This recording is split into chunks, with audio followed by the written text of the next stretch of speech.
அமரர் கல்கியின் பொன்னியின் செல்வன் முதல் பாகம் புதுவெள்ளம்.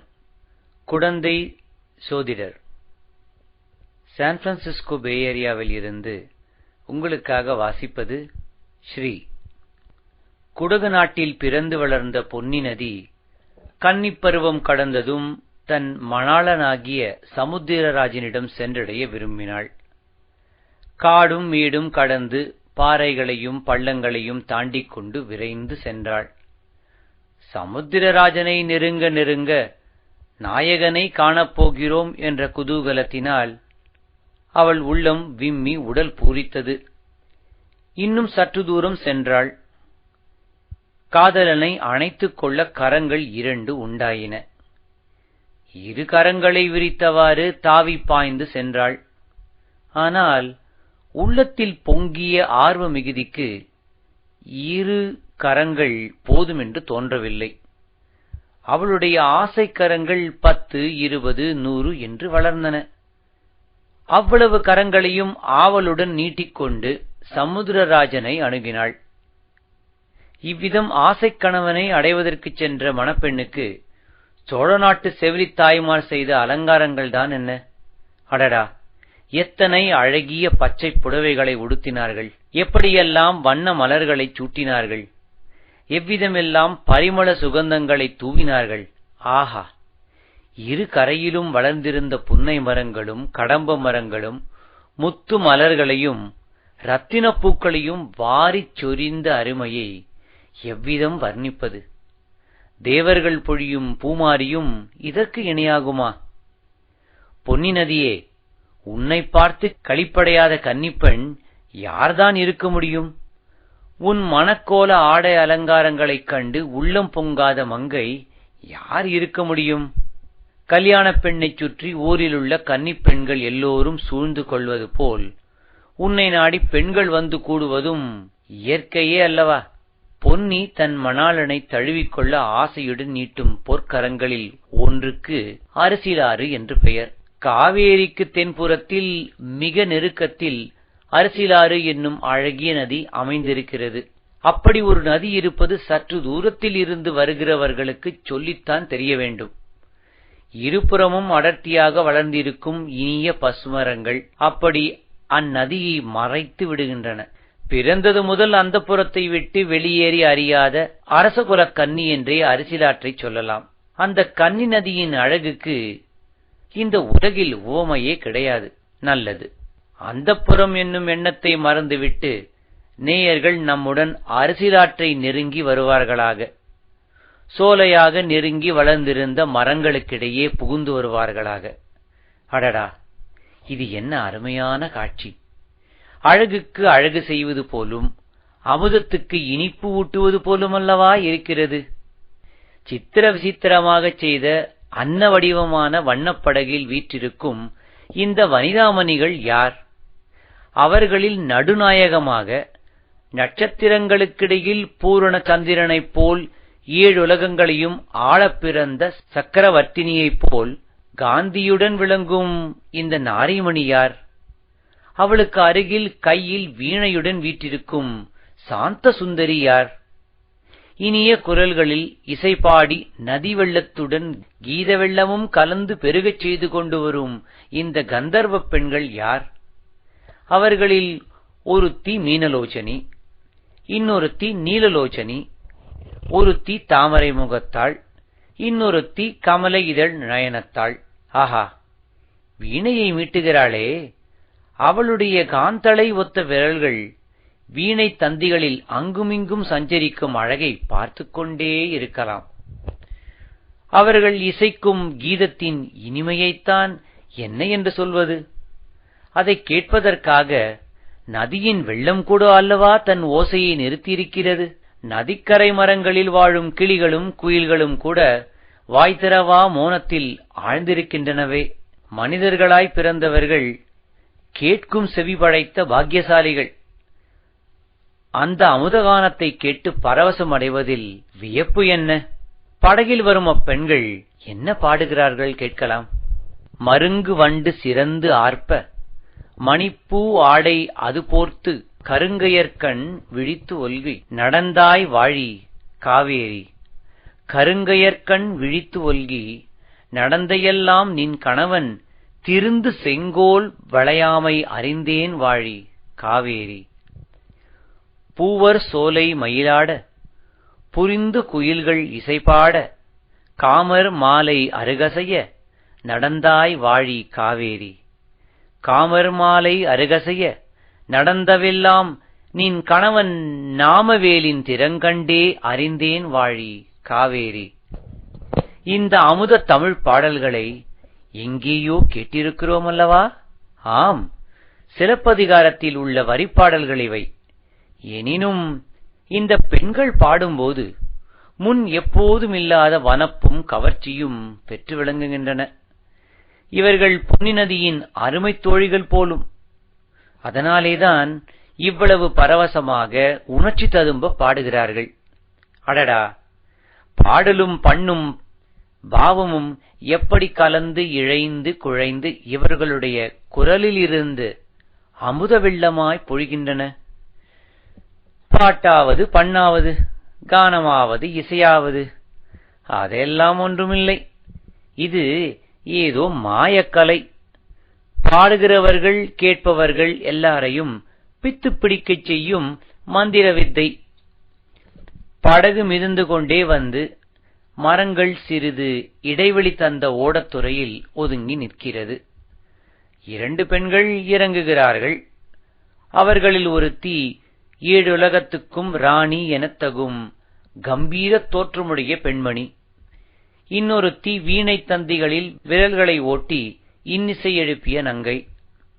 இருவரும் அழகிகள் என்றாலும் ஒருவருடைய அழகுக்கும் இன்னொருவருடைய அழகுக்கும் மிக்க வேற்றுமை இருந்தது. ஒருத்தி செந்தாமரை மலரின் கம்பீர சௌந்தரியம் உடையவள், இன்னொருத்தி குமுதமலரின் இனிய அழகை உடையவள். ஒருத்தி பூரண சந்திரன், இன்னொருத்தி காலப்பிறை. ஒருத்தி ஆடும் மயில், இன்னொருத்தி பாடும் குயில். ஒருத்தி இந்திராணி, இன்னொருத்தி மன்மதனின் காதலி. ஒருத்தி வேகவாகினியான கங்கா நதி, இன்னொருத்தி குழைந்து நெளிந்து செல்லும் காவேரி. வாசகர்களை மேலும் சந்தேக ஆராய்ச்சி நிலையில் விட்டு வைக்காமல் இவர்கள் இருவரும் யார் என்று சொல்லிவிடுகிறோம். கம்பீர தோற்றமுடைய மங்கைதான் சுந்தர சோழ மன்னரின் செல்வப் புதல்வி குந்தவை. சரித்திரத்தில் ராஜராஜன் என்று புகழ்பெற்ற அருள்மொழிவர்மனின் சகோதரி. அரசிளங்குமரி என்றும் இளைய பிராட்டி என்றும் மக்களால் போற்றப்பட்ட மாதரசி. சோழ ராஜ்யத்தின் மகோன்னதத்திற்கு அடிகோலிய தமிழ் பெரும் செல்வி. ராஜராஜனுடைய புதல்வன் ராஜேந்திரனை எடுத்து வளர்த்து வீராதி வீரனாயும் மன்னாதி மன்னனாயும் ஆக்கிய தீரப் பெண்மணி. இன்னொருத்தி குந்தவை பிராட்டியுடன் இருக்கும் பாக்கியத்தை நாடி வந்த கொடும்பாளூர் சிற்றரசர் குலப்பெண். பிற்காலத்தில் சரித்திரத்திலேயே இணையில்லாத பாக்கியவதியாகப் போகிறவள். இன்று அடக்கமும் இனிமையும் சாந்தமும் உருவெடுத்து விளங்குகிறவள். இந்த 2 மங்கைமார்களும் படகிலிருந்து கரையில் இறங்கினார்கள். குந்தவை மற்ற தோழி பெண்களை பார்த்து, நீங்கள் இங்கேயே இருங்கள், ஒரு நாழிகை நேரத்தில் திரும்பி வந்து விடுகிறோம் என்றாள். அந்த தோழி பெண்கள் அனைவரும் தெய்வத் தமிழ்நாட்டில் பற்பல சிற்றரசர்களின் அரண்மனையில் பிறந்த அரசகுமாரிகள். குந்தவை தேவிக்கு தோழியாக இருப்பதை பிறர்க்கரும் பேராக கருதி பழையாறை அரண்மனைக்கு வந்தவர்கள். இப்போது தங்களில் ஒருத்தியை மட்டும் அழைத்துக் கொண்டு குந்தவை பிராட்டி கரையில் இறங்கி போய்விட்டு விரைவில் வருகிறேன் என்றதும் அவர்களுடைய கண்களில் ஏமாற்றமும் அசூயையும் தோன்றின. கரையில் குதிரை பூட்டிய ரதம் ஒன்று சித்தமாய் இருந்தது. வானதி, ரதத்தில் ஏறிக்கொள் என்றாள் குந்தவை தன் தோழியை பார்த்து. வானதி ஏறியதும் தானும் ஏறிக்கொண்டாள். ரதம் வேகமாய் சென்றது. அக்கா, நாம் எங்கே போகிறோம்? எனக்கு சொல்லலாமா என்று வானதி கேட்டாள். சொல்லாமல் என்ன, குழந்தை சோதிடர் வீட்டுக்கு போகிறோம் என்றாள் குந்தவை. சோதிடர் வீட்டுக்கு எதற்காக போகிறோம் அக்கா? என்னத்தை பற்றி கேட்பதற்காக? வேறு எதற்கு? உன்னை பற்றி கேட்பதற்காகத்தான். சில மாத காலமாக நீ இப்படி பிரமை பிடித்தவள் போலும் உடல் மெலிந்தும் வருகிறாயே, உனக்கு எப்போது பிரமை நீங்கி உடம்பு தேரும் என்று கேட்பதற்காகத்தான். அக்கா, தங்களுக்கு ரொம்ப புண்ணியம் உண்டு, எனக்கு உடம்புக்கு ஒன்றுமில்லை. என்னை பற்றி கேட்பதற்காக போக வேண்டாம், திரும்பி விடுவோம். இல்லையடி அம்மா, இல்லை. உன்னை பற்றி கேட்பதற்காக இல்லை, என்னை பற்றி கேட்பதற்காக போகிறேன். தங்களை பற்றி என்ன கேட்டு தெரிந்து கொள்ளப் போகிறீர்கள்? ஜோசியிடம் கேட்டு என்ன தெரிந்து கொள்ளப் போகிறீர்கள்? எனக்கு கல்யாணம் ஆகுமா, அல்லது கடைசி வரையில் கன்னிப்பெண்ணாகவே இருந்து காலம் கழிப்பேனா என்று கேட்கப் போகிறேன். அக்கா, இதற்கு ஜோசியரிடம் போய் கேட்பானேன்?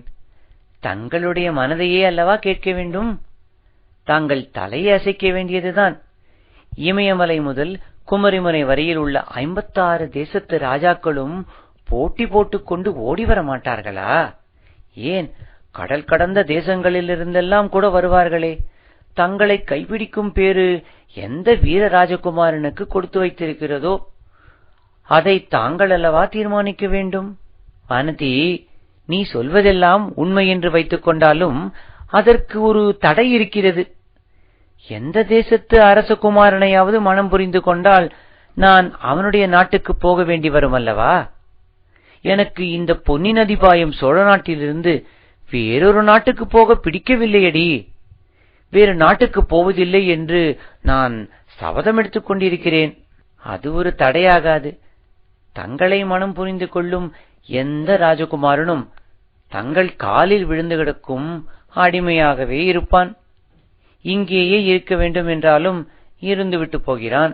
ஆஹா, எலியை பிடித்து மடியில் வைத்து கட்டிக்கொள்வது போல் வேறு தேசத்து ராஜகுமாரனை நம் ஊரிலேயே கொண்டு வைத்துக் கொள்ளவா சொல்கிறாய்? அதனால் என்னென்ன தொல்லைகள் எல்லாம் விளையும் தெரியுமா? எப்படியும் பெண்ணாய் பிறந்தவர்கள் ஒரு நாள் கல்யாணம் செய்து கொண்டுதானே தீர வேண்டும். அப்படி ஒரு சாஸ்திரத்திலும் சொல்லியிருக்கவில்லையடி.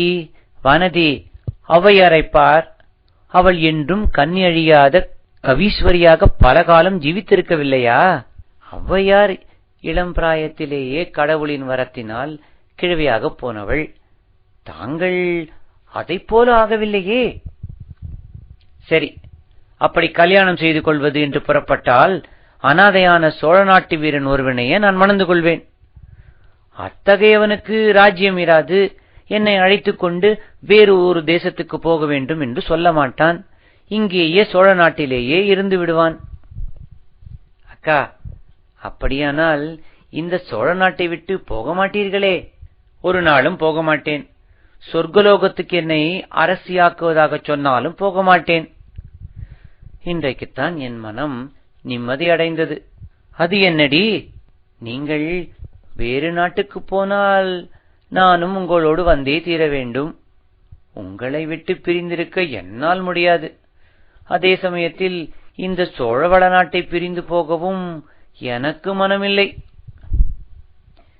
கல்யாணமானால் நீ பிரிந்து போய்த்தானே தீர வேண்டும். நான் கல்யாணம் செய்து கொள்ளப் போவதில்லை அக்கா. அடியே, எனக்கு செய்த உபதேசமெல்லாம் எங்கே போயிற்று? தங்களைப் போலவா நான்? அடி கள்ளி, எனக்கு எல்லாம் தெரியும். என் கண்ணில் மண்ணை தூவலாம் என்று பார்க்கிறாய். உனக்கு சோழ நாட்டின் மீது அபிமானம் ஒன்றும் கிடையாது. நீ ஆசை வைத்திருக்கும் சோழ நாடு வாளும் வேலும் தாங்கி ஈழ நாட்டுக்கு யுத்தம் செய்ய அல்லவா போயிருக்கிறது. உன் அந்தரங்கம் எனக்கு தெரியாது என்றா நினைத்தாய்? அக்கா அக்கா, நான் அவ்வளவு மூடமதி உடையவளா? சூரியன் எங்கே? காலை பனித்துளி எங்கே? சூரியனுடைய நட்புக்கு பனித்துளி ஆசைப்பட்டால் என்ன பயன்? பனித்துளி சிறியதுதான், சூரியன் பெரியது, பிரகாசமானதுதான். ஆனாலும் பனித்துளி அப்படிப்பட்ட சூரியனை சிறைப்படுத்தி தனக்குள் வைத்திருக்கிறதா இல்லையா? வானதி உற்சாகமும் ஆர்வமும் நிறைந்த குரலில், அப்படியா சொல்கிறீர்கள்? பனித்துளி கூட சூரியனை அடையலாம் என்று சொல்கிறீர்களா என்றாள். பிறகு திடீரென்று மனச்சோர்வு வந்துவிட்டது. பனித்துளி ஆசைப்படுகிறது, சூரியனையும் சிறைப்பிடிக்கிறது. ஆனால் பலன் என்ன? சிறிது நேரத்துக்கெல்லாம் சரியான தண்டனை அடைகிறது. வெயிலில் உலர்ந்து இருந்த இடம் தெரியாமல் மறைகிறது. அது தவறு வானதி. பனித்துளியின் ஆசையைக் கண்டு சூரியன் தன்னுடன் பனித்துளியை ஐக்கியப்படுத்திக் கொள்கிறான். தன் ஆசைக்குகந்த பனித்துளி பெண் பிற புருஷர் கண்ணில் படக்கூடாது என்று அவன் எண்ணம். இரவு வந்ததும் மறுபடியும் வெளியே விட்டு விடுகிறான். மறைந்த பனித்துளி மறுபடியும் வந்து உதிக்கிறதல்லவா? அக்கா, இதெல்லாம் என்னை தேற்றுவதற்காக சொல்கிறீர்கள். அப்படியானால் உன் மனதில் ஒரு குறை இருக்கிறது என்று சொல்லு. இத்தனை நாள் இல்லவே இல்லை என்று சாதித்தாயே. அதனால்தான் குடந்தை ஜோசியரிடம் போகிறேன். என் மனதில் குறை இருந்தால் அதை பற்றி கேட்க ஜோதிடரிடம் போய் என்ன பயன் என்று கூறி வானதி பெருமூச்செறிந்தாள். குடந்தை ஜோதிடரின் வீடு அந்த நகரின் ஒரு மூலையில் காளி கோயிலுக்கு அருகில் ஒரு தனித்த இடத்தில் இருந்தது. குடந்தை நகருக்குள் புகாமலேயே நகரை சுற்றி கொண்டு ரதம் அந்த வீடு சென்று அடைந்தது. ரதசாரதி ரதத்தை தங்கு தடையின்றி அங்கே ஓட்டிக்கொண்டு போய் சேர்ந்ததை பார்த்தால் அவன் அதற்கு முன் பலமுறை அங்கே ரதம் ஓட்டிக்கொண்டு சென்றிருக்க வேண்டும் என்று தோன்றியது. வீட்டு வாசலில் சோதிடரும் அவருடைய சீடர் ஒருவரும் ஆயத்தமாக காத்திருந்தார்கள். சோதிடர் மிக்க பக்தி மரியாதையுடன் வந்தவர்களை வரவேற்று உபசரித்தார். பெருமாட்டி, கலைமகளும் திருமகளும் ஓருருவாய் வந்த தாயே, வரவேணும் வரவேணும். இந்த ஏழையின் குடிசை செய்த பாக்கியம். மறுமுறையும் தாங்கள் இக்குடிசையை தேடி வந்தீர்கள் என்றார். சோதிடரே, இந்த வேளையில் தங்களை தேடிக்கொண்டு வேறு யாரும் இங்கு வரமாட்டார்கள் அல்லவா என்றாள் குந்தவை. வரமாட்டார்கள் தாயே. இப்போதெல்லாம் என்னை தேடி அதிகம் பேர் வருவதே இல்லை. உலகத்தில் கஷ்டங்கள் அதிகமாகும் போதுதான் ஜோதிடர்களை தேடி மக்கள் அதிகமாக வருவார்கள். இப்போது தங்களுடைய திருத்தந்தை சுந்தர சோழரின் ஆட்சியில் குடிகளுக்கு கஷ்டம் என்பதே கிடையாது. எல்லோரும் சுக சௌக்கியங்களுடன் சகல சம்பத்துகளையும் பெற்று சந்தோஷமாக வாழ்கிறார்கள். என்னை தேடி ஏன் வருகிறார்கள் என்றார் சோதிடர். அப்படியானால் எனக்கு ஏதோ கஷ்டம் வந்திருப்பதனால் தான் உம்மை தேடி வந்திருக்கிறேன் என்று சொல்லுகிறீர்களாக்கும். இல்லை பெருமாட்டி, இல்லவே இல்லை. நவநிதியும் கொழிக்கும் பழையாறை மன்னரின் திருக்குமாரிக்கு கஷ்டம் வந்தது என்று எந்த குருடன் தான் சொல்லுவான்? உலகத்தில் மக்களுக்கு கஷ்டமே இல்லாமற் போய்விட்டபடியால் இந்த ஏழை சோதிடனுக்கு மட்டும் கஷ்டம் வந்திருக்கிறது. இவனை மட்டும் கவனிப்பார் இல்லை. ஆகையால் இந்த ஏழையின் கஷ்டத்தை தீர்ப்பதற்காக அம்பிகையைப் போல வந்திருக்கிறீர்கள். தாயே, குடிசைக்குள்ளே வந்தருள வேண்டும். இங்கேயே தங்களை நிறுத்தி வைத்திருப்பது நான் செய்யும் அபசாரம் என்று சோதிடர் சமத்காரமாக பேசினார். ரதசாரதியை பார்த்த குந்தவை, ரதத்தை கோயிலுக்கு சமீபம் கொண்டு போய் ஆலமரத்தின் நிழலில் நிறுத்திவை என்றாள். பிறகு சோதிடர் வழிகாட்டி முன் செல்ல குந்தவையும் வானதியும் அவ்வீட்டுக்குள்ளே சென்றார்கள். சோதிடர் தம் சீடனை பார்த்து, அப்பனே, வாசலில் ஜாக்கிரதையாக நின்று கொண்டிரு. தப்பித்தவறி யாராவது வந்தாலும் உள்ளே விடாதே என்று எச்சரித்தார். அரசகுமாரியை வரவேற்பதற்கு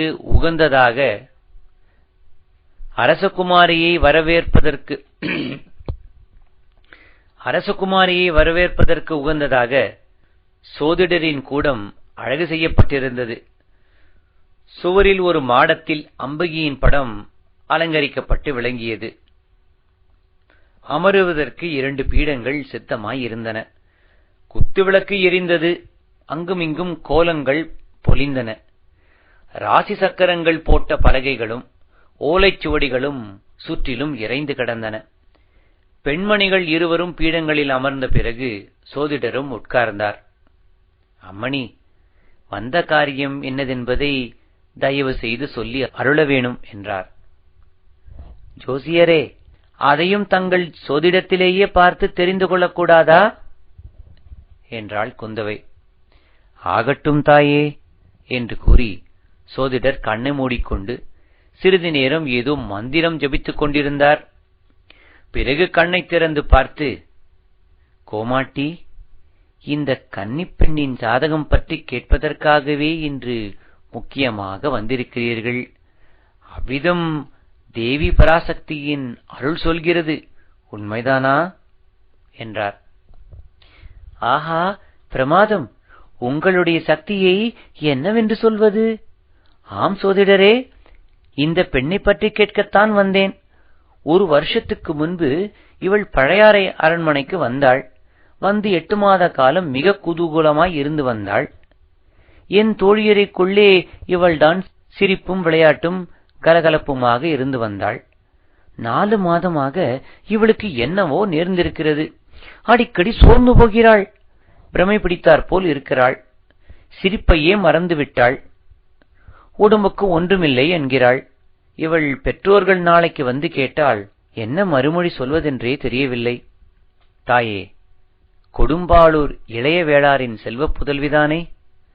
இவருடைய பெயர் வானதிதானே என்றார் சோதிடர். ஆமாம், உமக்கு எல்லாம் தெரிந்திருக்கிறதே.